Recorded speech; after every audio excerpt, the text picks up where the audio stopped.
terima kasih atas kesempatannya pada info kami. Jadi kami di sini akan menyampaikan dengan materi tanggap darurat COVID-19. Sebelumnya, perkenalkan nama saya Tiara Sukawedani sebagai moderator dan rekan-rekan saya. Perkenalkan nama saya Juliana. Perkenalkan nama saya Kawan Sama. Saya Dr. Jawan. Dan kali ini untuk materi pertama,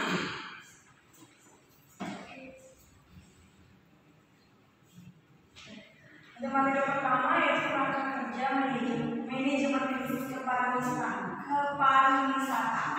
yang akan dijelaskan oleh Nana.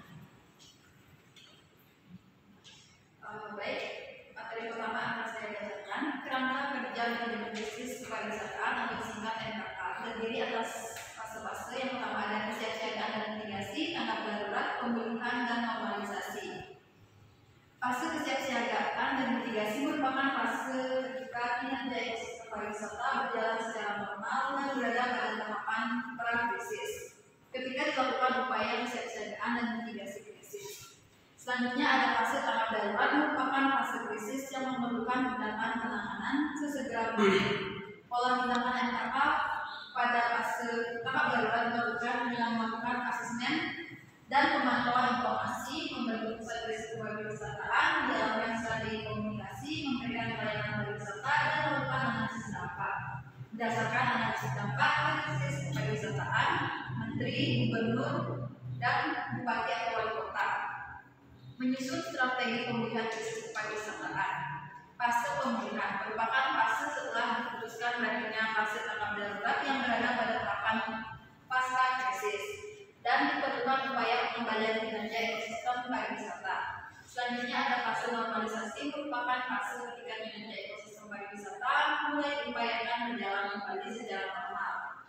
Manajemen krisis pariwisataan merupakan pedoman bagi pemerintah pusat dan pemerintah daerah dalam mengidentifikasi, merencanakan, mencegah, menangani, dan mengevaluasi krisis pariwisataan.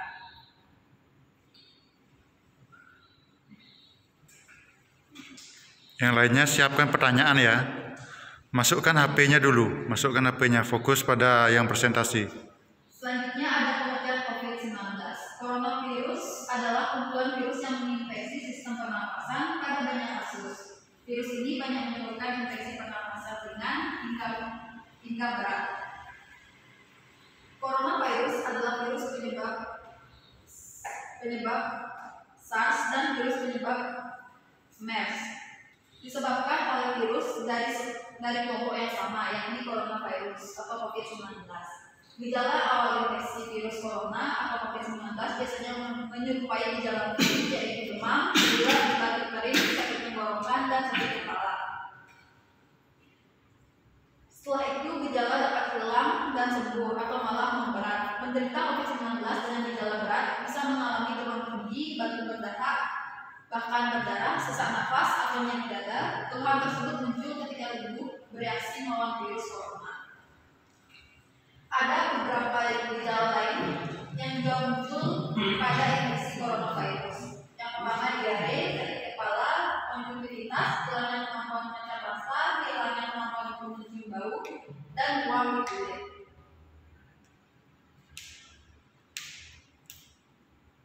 Gejala-gejala tersebut dapat ditangani dengan vaksinasi COVID-19 yang bertujuan untuk membentuk kekebalan tubuh terhadap virus corona. Selain itu, vaksinasi juga bertujuan untuk membentuk kekebalan kelompok. Dengan begitu, masyarakat yang tidak dapat menjalani vaksin karena memiliki kondisi tertentu seperti reaksi alergi berat terhadap vaksin atau yang lainnya. Itu penjelasan tadi dari Nana dari manajemen krisis di kepariwisataan, kemudian ada penjelasan juga dari COVID-19.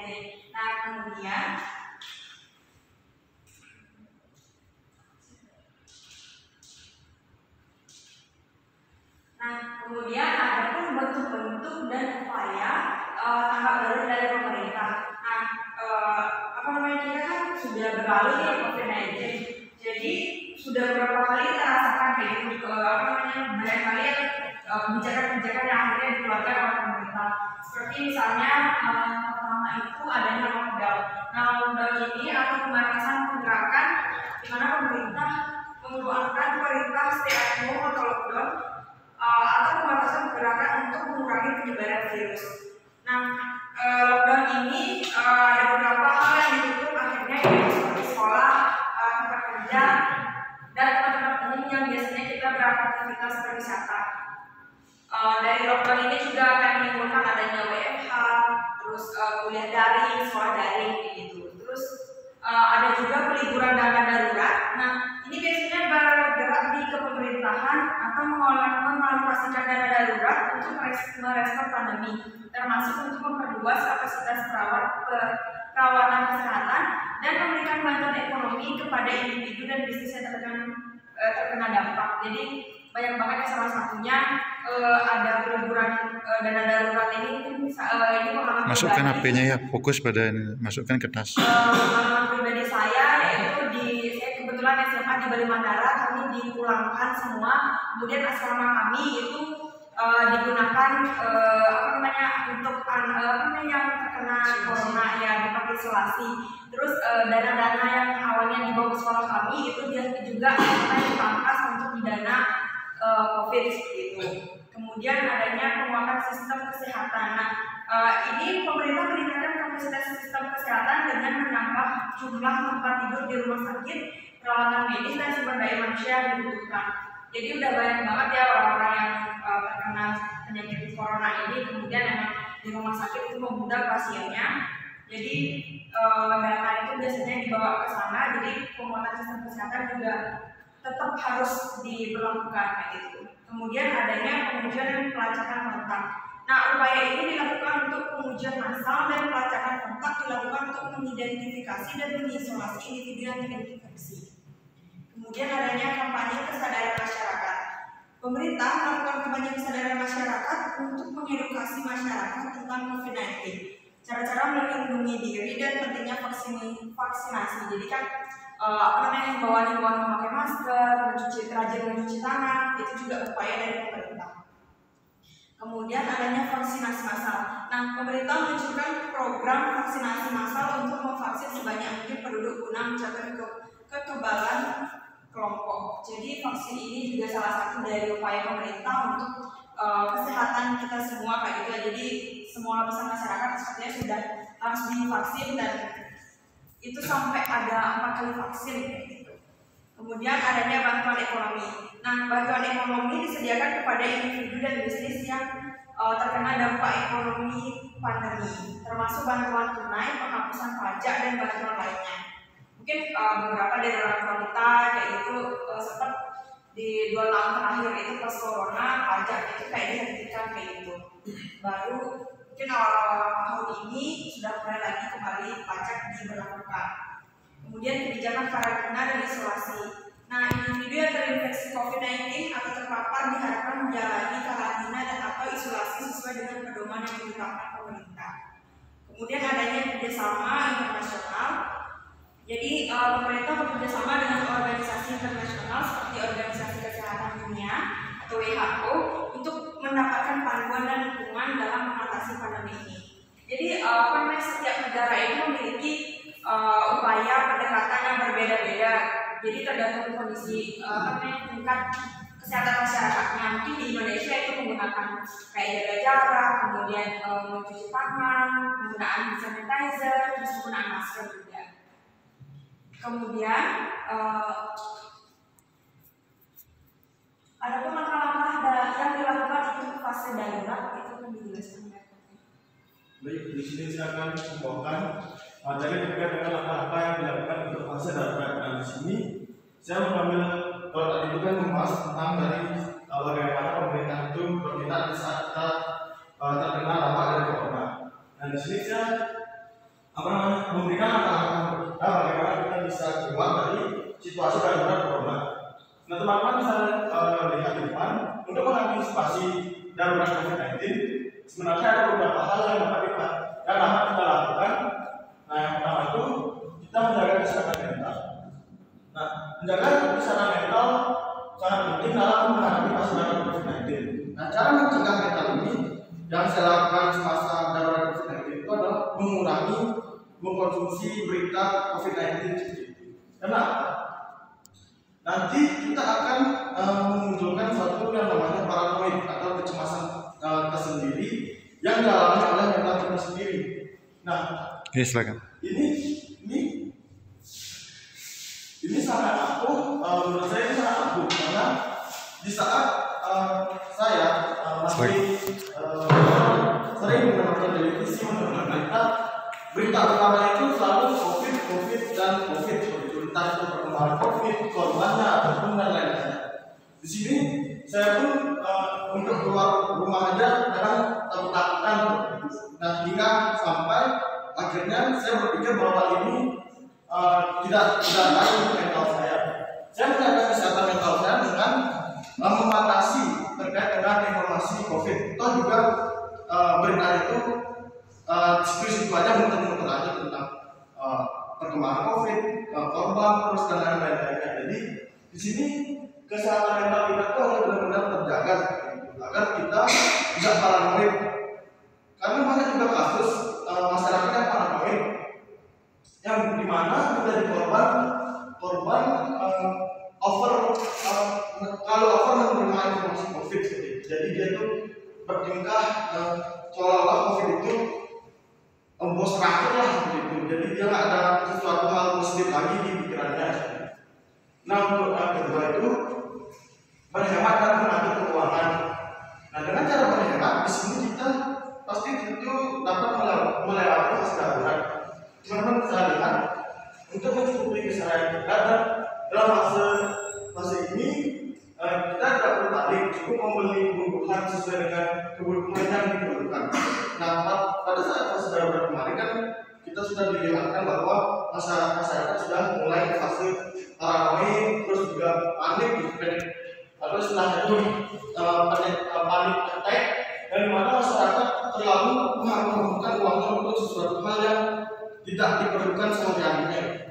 Masyarakat cenderung membeli masker 3 kotak, 4 kotak, bahkan memborong semuanya daripada harus mempersiapkan cadangan makanan seperti sembako dan lain-lainnya.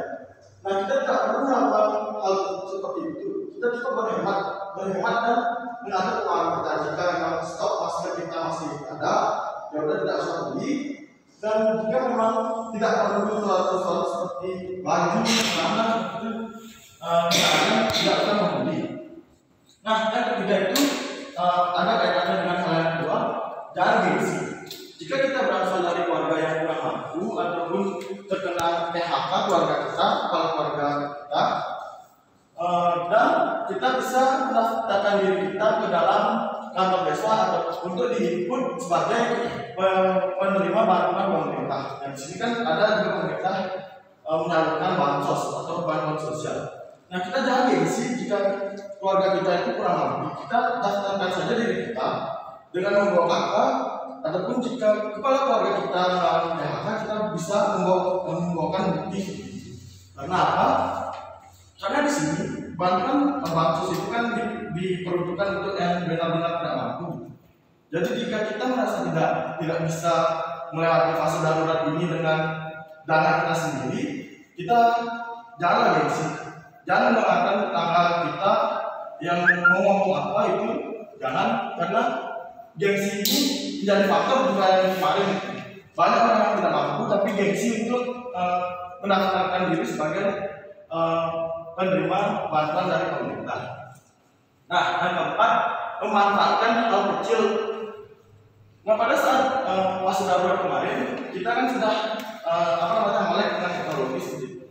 Kita diperkenalkan dengan Zoom, kita diperkenalkan dengan TikTok Shop, online shop dan lain-lain sebagainya. Nah, kita manfaatkanlah hal kecil ini dengan apa? Kita keluarkan bakat-bakat kita, seperti misalnya kalian bisa nyanyi, kalian bisa live di TikTok, dengan kan di TikTok bisa di gift sekarang, sistem gift gitu. Terus juga kalau kalian hobi masak nih, daripada kalian bakatnya cuma di rumah gitu, dan kalian kalau udah yakin masakan kalian itu enak, itu manfaatkanlah hal kecil ini. Kita jualan melalui online seperti itu. Karena apa? Di sini kita udah mulai teknologi, jadi hal kecil inilah kita manfaatkan. Kita banyak teman di sosial media, itulah kita tawarkan jenis kita barang-barang kita gitu. Gak apa-apa sih kita berjualan makanan yang harga 5.000, 7.000 ataupun apapun. Karena itu kan membuka apa jualan online ini, yang beli 10 orang, 20 orang, juga bahkan misalnya 30 orang. Nah 7.000 kali 30 udah berapa pemasukan yang kita dapat sekarang. Jadi dalam situasi darurat ini memang harus kita memanfaatkan hal sekecil-kecilnya itu, walaupun peluang itu tidak pasti 100%, namun jika ada hal kecil yang berpeluang menghasilkan, kita harus manfaatkan sebaik-baiknya. Nah yang terakhir, jangan gegabah. Nah saat kita dihadapi dengan fase darurat seperti ini, sebaiknya kita jangan gegabah. Jangan tergiur dengan pinjaman online atau apalah, karena itu akan menjerat diri kita sendiri lebih dalam lagi. Nah, jangan gegabah. Dalam artian, jika kita melewati fase darurat ini, ada suatu tawaran pinjaman online ataupun pinjaman-pinjaman yang tidak dilindungi oleh OJK, sebaiknya kita jangan mengambil ataupun menerima tawaran tersebut. Alangkah lebih baiknya kita kabari sanak saudara kita, karena sanak saudara kita akan lebih mengerti keadaan kita di saat kita mengalami fase darurat ini. Nah kalau pinjaman online ini kan itu tuh banyak yang menjalankan sebuah trik gitu. Itu tuh aplikasi-aplikasi bodong seperti itu kan. Nah jadi ditakutkannya kita sudah memasuki fase darurat, ditambah lagi tekanan-tekanan yang diberikan oleh pinjaman online ini. Nah ini langkah-langkah untuk menghadapi fase darurat untuk diri kita sendiri.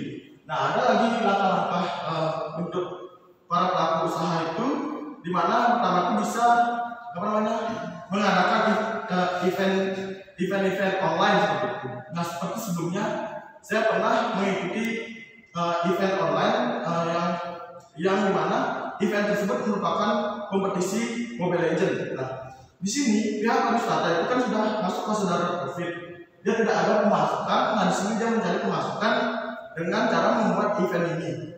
Dia berkolaborasi dengan pihak-pihak sponsor seperti kartu-kartu pertana, yang dimana dengan cara langkah seperti itu pihak pariwisata dapat mengelola tempatnya, bisa juga membayar tenaga kerjanya yang tidak dipulangkan. Dan yang kedua itu ada juga langkah-langkah yang dimana membuat suatu perjanjian kepada pegawainya. Jadi pegawainya tidak dipecat, namun hanya dipulangkan sementara hingga fase darurat telah terlewati. Sehingga nantinya jika fase darurat ini telah dilewati, tenaga kerja tersebut akan dipanggil kembali untuk bekerja. Dan yang terakhir, untuk pelaku pariwisata yang menghadapi fase darurat COVID-19 ini, langkah yang terakhir itu adalah tetap merawat tempat wisatanya, entah itu hotel, villa, ataupun yang lainnya, dan juga berjualan sebuah merchandise. Nah, yang pertama, kenapa kita harus selalu merawat di tengah fase darurat? Karena dalam fase darurat pasti akan ada selalu endingnya seperti itu. Akan ada saatnya kita keluar dari fase darurat ini. Nah, jika sudah tidak fase darurat lagi, tentunya orang-orang yang jenuh di rumah ataupun yang sudah jenuh dengan fase darurat COVID-19 ini pasti memilih suatu tempat untuk berwisata. Nah, jika kita memelihara, merawat itu kan sudah pasti langsung dilirik, ini kok setelah corona kok masih bagus tempatnya, kesini aja lah. Nah, jadi persepsi masyarakat tuh pasti akan muncul ke tempat wisata kita tersebut. Dan yang terakhir, menjual merchandise. Tentu menjual merchandise ini menambah suatu profit dari tempat wisata. Ketika masyarakat sudah sering berkunjung ataupun ramai yang berkunjung ke tempat wisata tersebut, kita tawarkan merchandise dengan harga yang normal saja, tidak perlu mengambil keuntungan yang banyak. Jadi kita tetap menjual dengan harga sewajarnya hingga fase darurat ini benar-benar sudah terlewati seperti itu. Nah, jika sudah di fase normal, kita baru naikkan harganya mungkin di kisaran 3.000, 4.000, 5.000 untuk keuangan sampingan lah. Jadi itu aja sih terkait dengan materi saya, mungkin bisa dilanjut yang dilanjutkan saya. Oke, baik, itu dari Eja. Jadi kita udah tahu ya, ada dijelaskan secara terperinci juga bagaimana untuk langkah-langkah yang dilakukan untuk fase darurat ini untuk diri sendiri, terus tuh yang pelaku pariwisata dan juga bagi pembisnis kayak gitu. Kemudian next, nah gimana sih peran kita dalam tanggap darurat COVID-19 ini yang akan dijelaskan? Public relation mempunyai tanggung jawab dalam membangun dan mempertahankan reputasi, citra positif, dan komunikasi yang baik dan juga bermanfaat untuk lembaga atau organisasi di depan publik, dan juga mengelola penyebaran informasi antara individu atau organisasi dan masyarakat. Pada masa COVID-19, PR memiliki peran strategis dalam menyampaikan segala informasinya tentang COVID-19. Peran PR pada saat itu salah satunya berupa merumuskan dan menjalankan program komunikasi publik dengan baik. Melihat pandemi COVID-19 membawa masyarakat dalam kondisi ketidakpastian, kerumitan, dan juga ketidakjelasan bagaimana perkembangan virus corona yang sudah menjangkit dan menyebar luas di dunia ini. Dengan kondisi seperti ini, membuat masyarakat untuk mencari tahu informasi tentang COVID-19.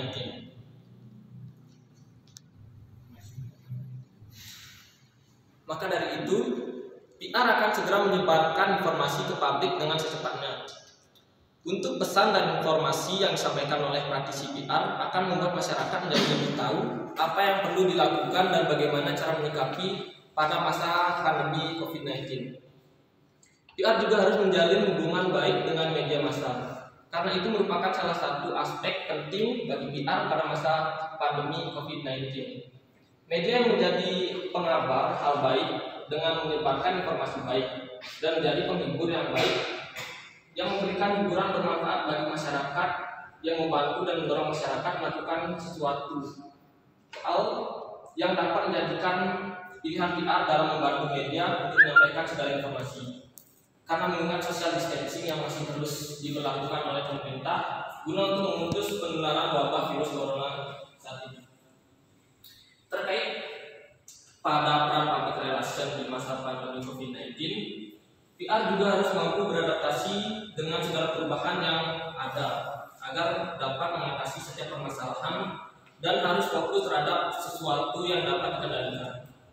Dengan memberikan citra positif yang baik pada setiap lembaga atau organisasi selama pandemi COVID-19 di mata publik, baik internal maupun eksternal, merupakan tanggung jawab yang besar dan hal yang sangat penting bagi PR.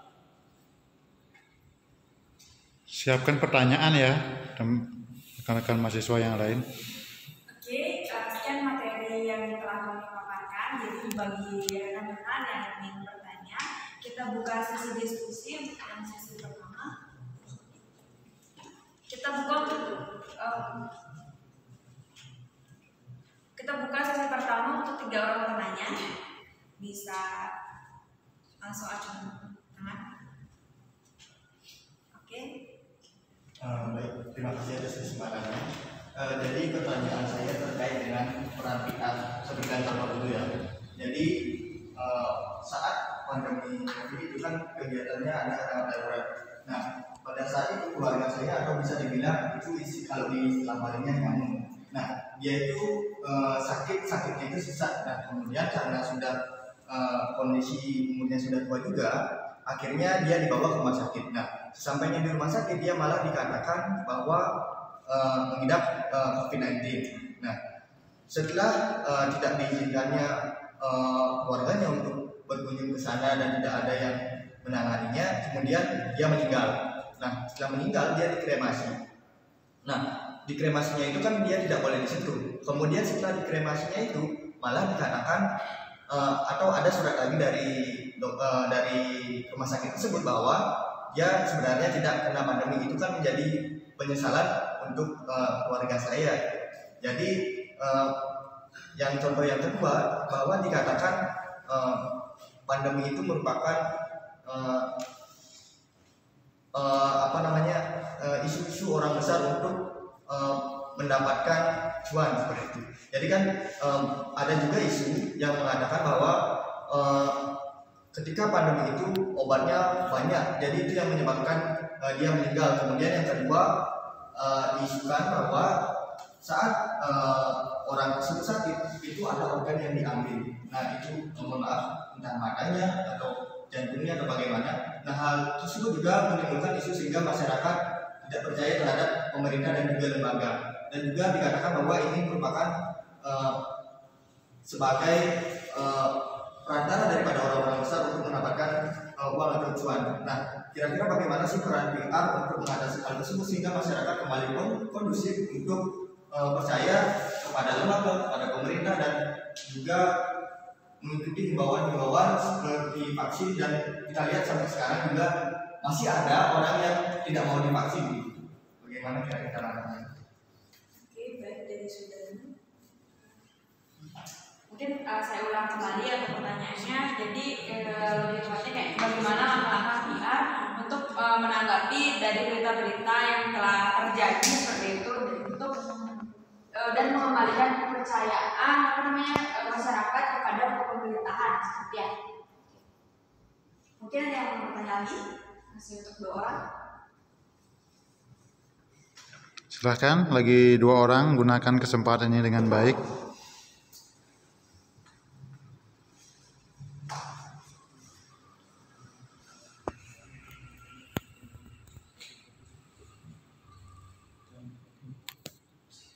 Apa yang saudara alami saat COVID-19? Oke, dari Heri. Nah, tadi kan dijelasin di fase darurat tersebut. Nah, bagaimana sih masyarakat yang minim ekonomi itu agar bisa keluar dari zona kayak gengsi, kayak mental itu. Soalnya kan di masyarakat yang minim ekonomi itu kan waktu dulu itu kan harga masalahnya mahal tuh. Bagaimana sih caranya mereka tuh agar bisa terhindar dari gejala-gejala? Oke, jadi ulang kembali pertanyaan dari Heri. Jadi kayak gimana sih masyarakat yang mengalami krisis ekonomi lah ketika pandemi, bagaimana caranya agar mereka bisa survive lah untuk di pandemi seperti itu ya. Terus pertanyaan lagi yang Pak. Terima kasih atas waktu yang diberikan. Pertanyaan saya, dengan adanya COVID-19, nah jadi banyak hal yang dirubah kan begitu.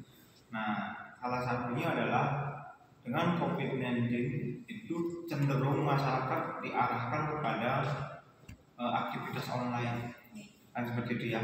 Nah, kira-kira dampak positif lain yang bisa didapatkan dari adanya COVID-19 ini apa? Terima kasih. Jadi terima kasih Pak Gede, pertanyaan bagus sekali. Apa saja sih dampak selain online, apa saja dampak yang terjadi ketika pandemi seperti itu kan? Baik, di sini saya mungkin akan menjawab dulu terkait dengan pertanyaan dari Kristiano ya. Dari contoh, tadi kan memberikan 3 contoh gitu. Nah, dari contoh pertama itu memang betul. Pihak rumah sakit itu seringkali salah dalam menyampaikan informasi. Tapi ini juga tidak sebenarnya salah dari pihak rumah sakit tersebut. Karena kebetulan juga ibu saya itu di rumah sakit, bekerja di rumah sakit, tepatnya di bagian rekam medis. Jadi memang betul COVID-19 itu gejalanya itu kan panasnya melebihi 36 derajat, sesak napas, dan juga tidak bisa mencium indera pencium itu tidak bisa digunakan. Nah, memang jika sakitnya seperti ada dari salah satu gejala itu, pihak rumah sakit hanya menyatakan bahwa terindikasi seperti itu, terindikasi COVID-19. Nah, jika pasien tersebut meninggal dunia dan dikremasi, misalnya dikremasi dan tidak boleh disuntik, itu memang betul karena virus ini juga cepat menularnya, karena menularnya itu melalui indera pernafasan kita gitu. Nah, karena pasien ini sudah meninggal duluan sebelum dinyatakan resmi lah gitu, berarti terkena COVID itu. 100% kena COVID itu kan perlu waktu mengetes itu, tes web atau apalah gitu. Nah, jadi kekeliruan ini memang tidak bisa dibendung lagi karena ini tuh bentuk hal tak terduga lah gitu, bisa dibilang seperti itu. Terus yang kedua itu terkait isu masyarakat yang tidak percaya pemerintah, dan juga isu di mana banyak global elit itu mengambil ataupun pihak rumah sakit mengambil organ-organ pasien untuk dijual kembali karena alasannya tidak boleh dibuka. Nah, itu memang betul isunya tersebut, tapi itu hanya sebatas isu. Itu opini yang berawal dari masyarakat. Terus apa peran PR rumah sakit ataupun PR pemerintah untuk menanggapi isu tersebut? Nah, jika dari contoh satu terkait dengan pasien yang belum masih terindikasi COVID namun sudah meninggal, itu memang PR rumah sakit itu harus mengadakan konferensi pers. Di sini mengundang dokter yang menangani, yang membuat surat terindikasi COVID dan yang lainnya terlibat di sana. Mungkin bisa yang pertama itu meminta maaf karena sudah bilang terjangkit COVID-19. Nah, di sini juga pasti akan diedukasi kepada pihak keluarga tersebut, gitu, karena pasien ini meninggal sebelum adanya surat resmi dari ataupun hasil dari tes serangkaian tes. Di sini kan pasti akan ada pertemuan yang mana mengundang pihak keluarga tersebut. Nah, untuk pihak pemerintah menanggapi isu terkait vaksin itu dan juga isu organ yang diambil itu, tentu jika kita mengundang dokter pasti mengadakan konferensi pers lagi. Terus juga pastinya isu tersebut pasti akan diusut juga oleh polisi, gitu kan? Kita juga mengundang polisi. Apakah benar isu tersebut? Jika memang isu tersebut benar, kita katakan benar dan akan meminta maaf kepada pihak keluarga yang dirugikan. Jadi nantinya isu-isu tersebut pasti akan disampaikan mengapa bisa terjadi, terus faktornya apa dan tindakan apa yang dilakukan pemerintah terkait isu pengambilan organ tersebut. Nah, untuk isu vaksin itu kan juga kita kemarin itu sempat dengar vaksin itu isi chip lah, terus inilah atau apalah. Nah, di sini alasan kedua kenapa masyarakat tidak mau divaksin itu adalah dampak dari vaksin tersebut.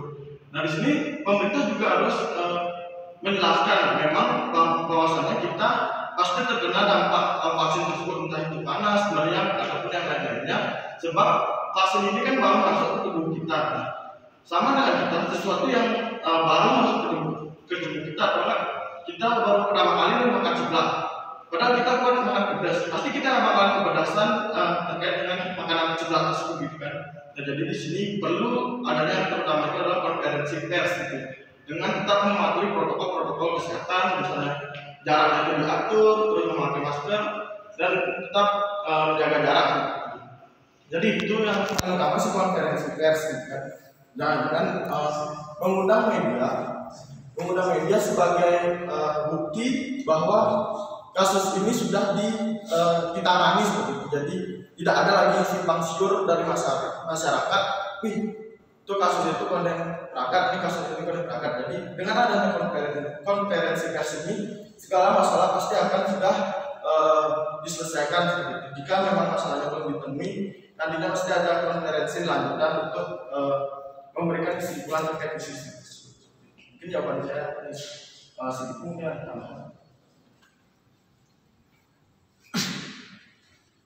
Mungkin dari apakah bisa diterima jawabannya?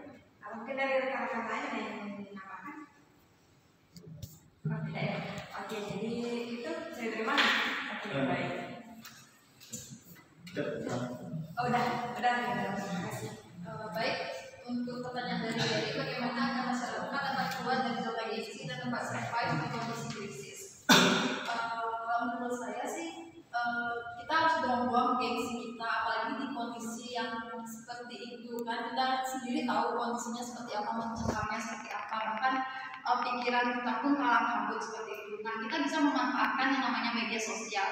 Seperti yang sudah dijelaskan rekan saya tadi, kita bisa memanfaatkan media sosial. Bahkan untuk orang-orang yang dikatakan mageran pun kita bisa memanfaatkan media sosial. Dengan membaca novel pun kita bisa mendapatkan uang seperti itu. Dengan modal handphone dan rebahan kita bisa menghasilkan uang seperti itu. Dan juga kita bisa berjualan online.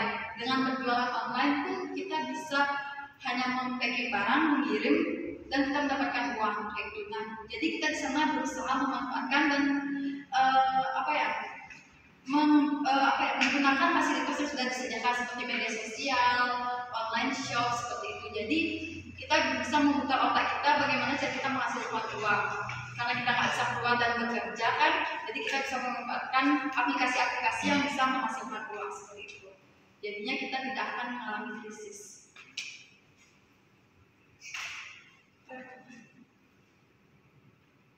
Terkait gengsi, apa namanya? Jadi kita kan ada social distancing, apa itu namanya? Yang nggak boleh keluar tuh isolasi. Ada baiknya kita kan introspeksi diri, gitu. Kurangilah gengsi. Buat apa gengsi kalau kita nggak bisa keluar? Lebih baik kita seperti Nana, apa namanya itu, jualan online itu, manfaatkan media-media untuk menambah cuan atau apa itu, membuat konten bagaimana cara kita menjadi diri lebih baik atau membuat diri kita glow up atau apalah ya, next seperti itu. Mungkin saya ada tambahan sedikit, jadi mungkin ini bisa menambahkan jawaban dari Heri sama Mbak Mita nih. Ini mungkin dari pengalaman pribadi seperti itu, dari kegiatan sehari-hari ataupun kayak membaca berita gitu. Nah, pengalaman saya ketika COVID ini menyangkut tentang gengsi ya kayak tadi. Kebetulan saya memang dari keluarga yang di desa, tidak berkecukupan lah, intinya cukup untuk keluarga kayak gitu, untuk sehari-hari. Nah, pengalaman saya di sana, kami benar-benar tidak mengandalkan gengsi ya di sana, karena memang semuanya sektor dari pariwisata, dari segala hal, segala bidang itu, apalagi pertanian perkebunan kayak gitu benar-benar mati juga bisa dibilang, karena kan kita punya kayak misalnya diri saya di rumah sempat nanam cabai tapi itu sampai busuk karena kita benar-benar diam, nggak bisa kemana-mana, sempat kayak gitu. Nah, jadinya di sana tuh kita juga menterletak di keluarga, menterletak banget biar bisa kita berkehidupan di sana, biar bisa tetap ada penghasilan kayak gitu. Nah, ada pun kayak bantuan-bantuan sosial itu kita benar-benar kayak ya ayo ikut-ikut gitu, jadinya biar kayak kita daftarin, karena benar-benar itu tuh benar-benar mati, kita udah nggak ada uang banget kayak gitu, pernah sempat kayak gitu. Terus yang biasanya kita didatangi tukang sayur makan, kita nggak bisa beli sayur kayak gitu, jadinya sempat juga kayak akhirnya nanam sendiri lah, karena kan di rumah kebetulan ada halaman yang cukup bisa ditanam-tanamin kayak gitu. Jadi sempat juga yang ada viral, mungkin teman-teman pernah lihat kayak gitu, mereka tuh di rumahnya menanam pokcoy. Jadi hidroponik ya, tanaman hidroponik. Jadi di sana memerlukan hanya media air sama pipa panjang kayak gitu. Nah, itu juga sempat di keluarga saya dulu kayak gitu. Jadi kayak biar nggak beli-beli kayak gitu, misalnya nggak ada tukang sayur kayak gitu kan, karena kita pembatasannya benar-benar kayak bisa 2 hari 3 hari kayak gitu. Masa iya kita nggak makan kan kayak gitu ya. Jadi memanfaatkan banget biar bisa kita makan sayur, biar sehat lah bisa hidupnya kayak gitu. Terus sempat juga kayak berjualan online harus sekali, karena kita memanfaatkan apa-apa di serba online kayak gitu. Jadi menjawab dari pertanyaan Pak Gede, apa aja sih selain dari online kayak gitu? Ya itu tadi, kita kesehatannya lebih sehat lah, karena kita di rumah aja, kita tidak berkeliaran kayak gitu. Kalau di desa saya benar-benar kayak ya kita di desa di rumah aja dan di desa aja gitu, nggak sampai keluar kemana-mana gitu. Terus penanaman hidroponik tadi kita juga jadinya di awal saya nggak pernah ikut orang tua saya ke kebun nanam cabai, mencoba hidroponik. Jadi saya ada pengetahuan nanam cabai biar dia tumbuhnya lebih bagus, biar nggak dimakan hama kayak gitu. Gini lo perawatannya kayak gini, buat pupuknya dan bagus kayak gitu. Jadi itu sih dari saya. Sedikit namanya betul. Jadi di sini apa saja yang dampak positif dari COVID-19 selain teknologi? Memang betul dari jawaban Tiara. Di sini dampak positifnya itu adalah pertama kita tuh mengetahui hal baru yang sebelumnya kita tidak lakukan, jadi kita lakukan. Nah, yang kedua itu dampak positifnya adalah mengurangi polusi. Nah, kemarin waktu COVID-19 itu kan Jakarta sudah udaranya itu bersih, dan masyarakat di sana tuh merasa baru pertama kali melihat Jakarta seperti itu. Ketika sekarang udah mulai kembali ada produksi kendaraan padat dan itu juga tidak berlaku di Jakarta saja, namun di Bali juga terasa banget terhadap dampak positif ini. Kita lihat biasanya jam 10 itu masih banyak motor berang-berang, jam 12 itu panasnya itu terik banget gitu kan, karena kendaraan itu banyak seperti itu. Nah itu saya rasakan sendiri pada saat COVID-19 itu udaranya berbeda gitu. Bahkan sampai sekarang pun itu masih tetap terjadi di sini, di mana di jam 10 ke atas itu rasanya udah sepi banget ya di jalan. Sedikit lah ada kendaraan ketimbang sebelum adanya COVID. Jam 10 itu masih banyak motor seliweran gitu. Nah yang terakhir itu adanya perkembangan dari skill kita sendiri.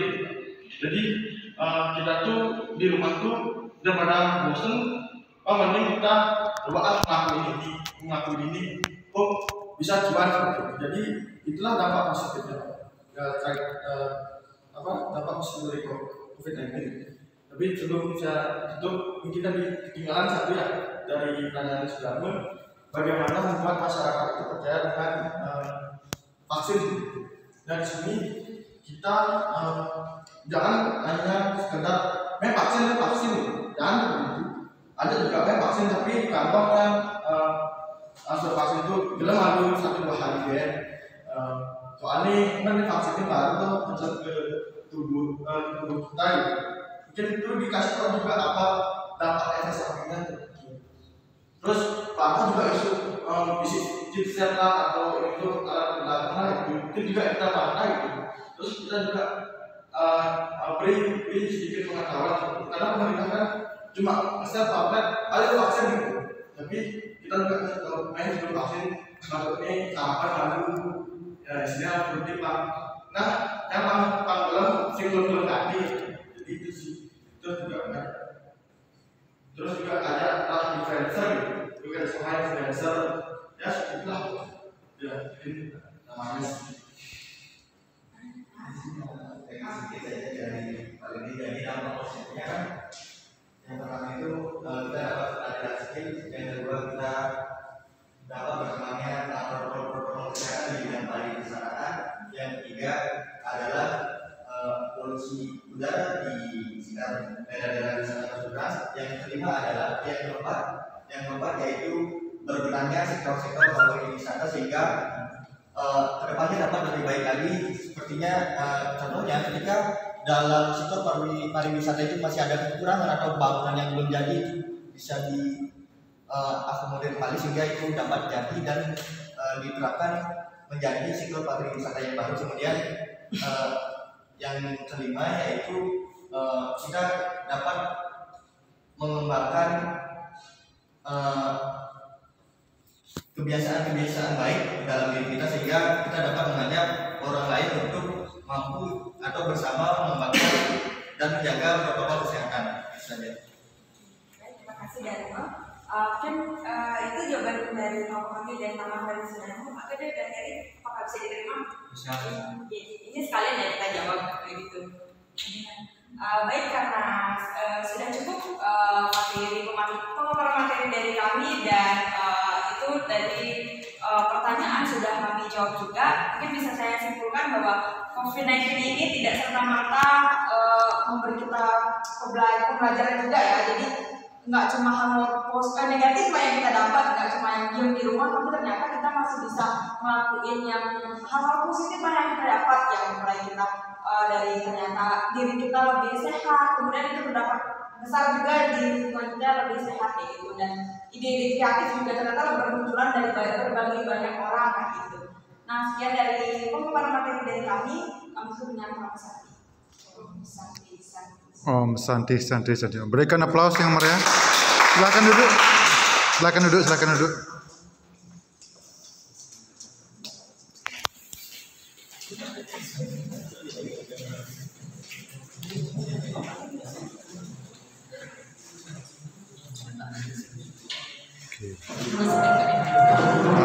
Terima kasih. Kelompok berapa tadi?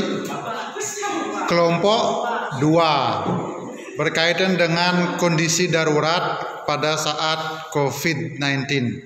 Jadi ini kita bernostalgia.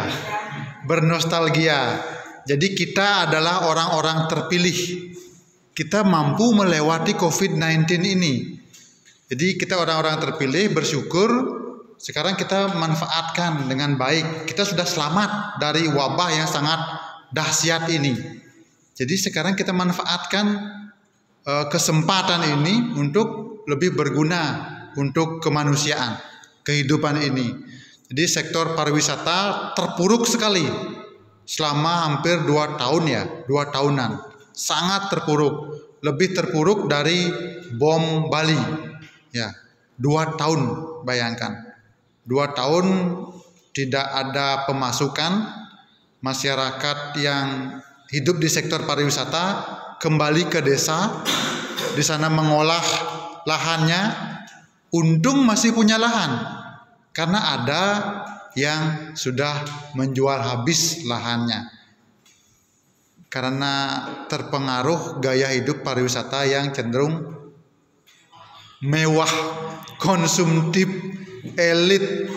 Jadi sudah dijual untuk villa, untuk hotel, dan yang lainnya. Saat keadaan paceklik ini baru menyadari. Jadi perlu menabung.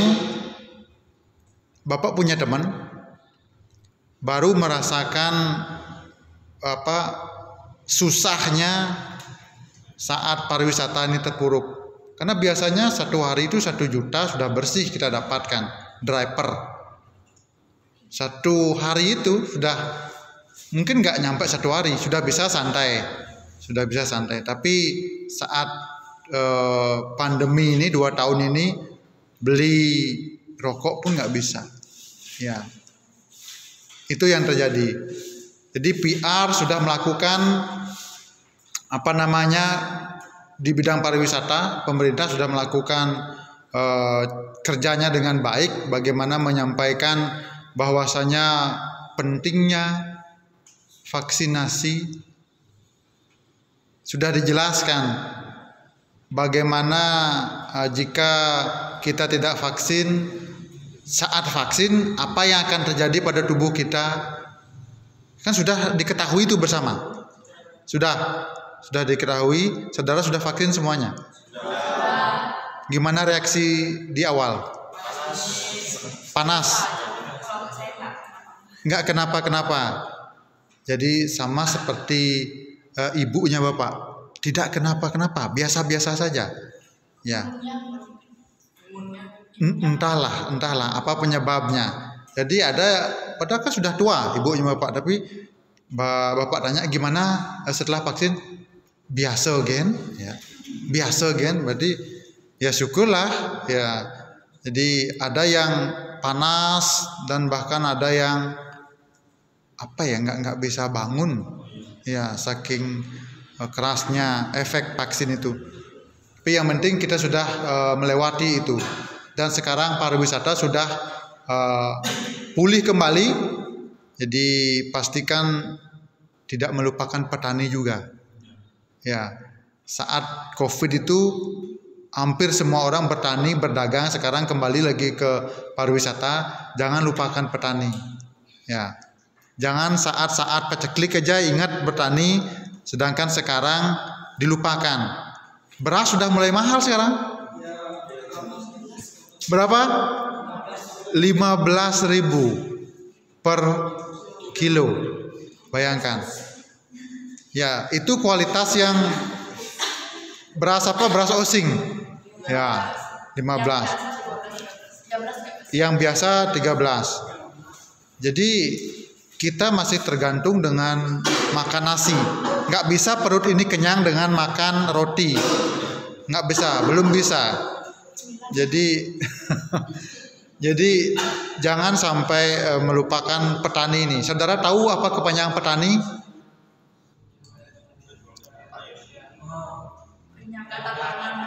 Iya. Penyangga tatanan negara Indonesia. ini diungkapkan oleh Bung Karno.